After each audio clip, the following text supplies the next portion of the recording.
Hey, this is Pastor Frank. I want to ask you a question this morning. In the New Testament, who talked more about love than anyone else? Some people might instantly think that it was the Lord Jesus Christ. I mean, after all, he was love personified. God is love and he is God. And so he was the one that talked most about love. He said, love one another. He said the greatest commandment is to love. And it was by love that he laid down his life for us. But my friends, the Lord Jesus was not the one who talked the most about love. Some people might suggest that it was the Apostle John. After all, he was the beloved disciple.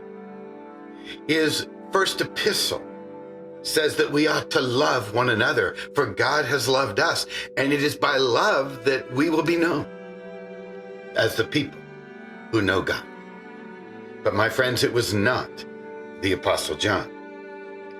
The person who talked the most about love was the Apostle Paul, the same apostle who was the champion of grace.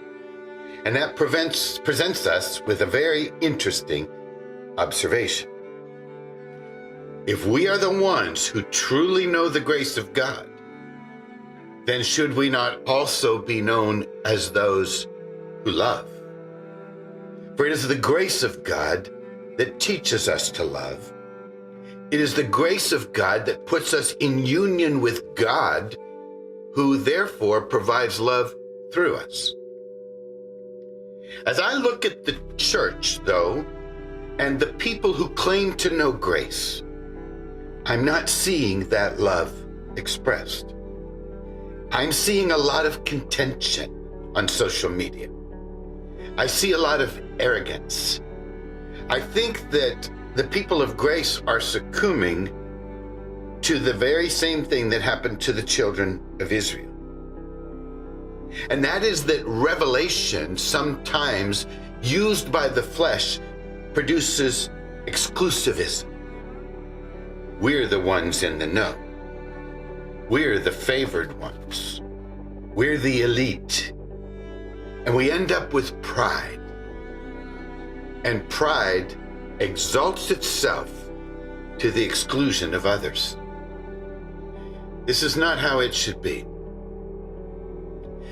I don't believe that grace would produce exclusivism.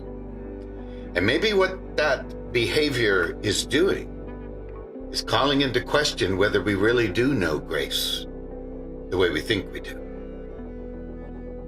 You know, in the early church, it was said that the world knew we were the disciples of Christ by our love, which is exactly what Jesus had said in the gospel accounts, that the world would know that we are his by our love. Fascinating.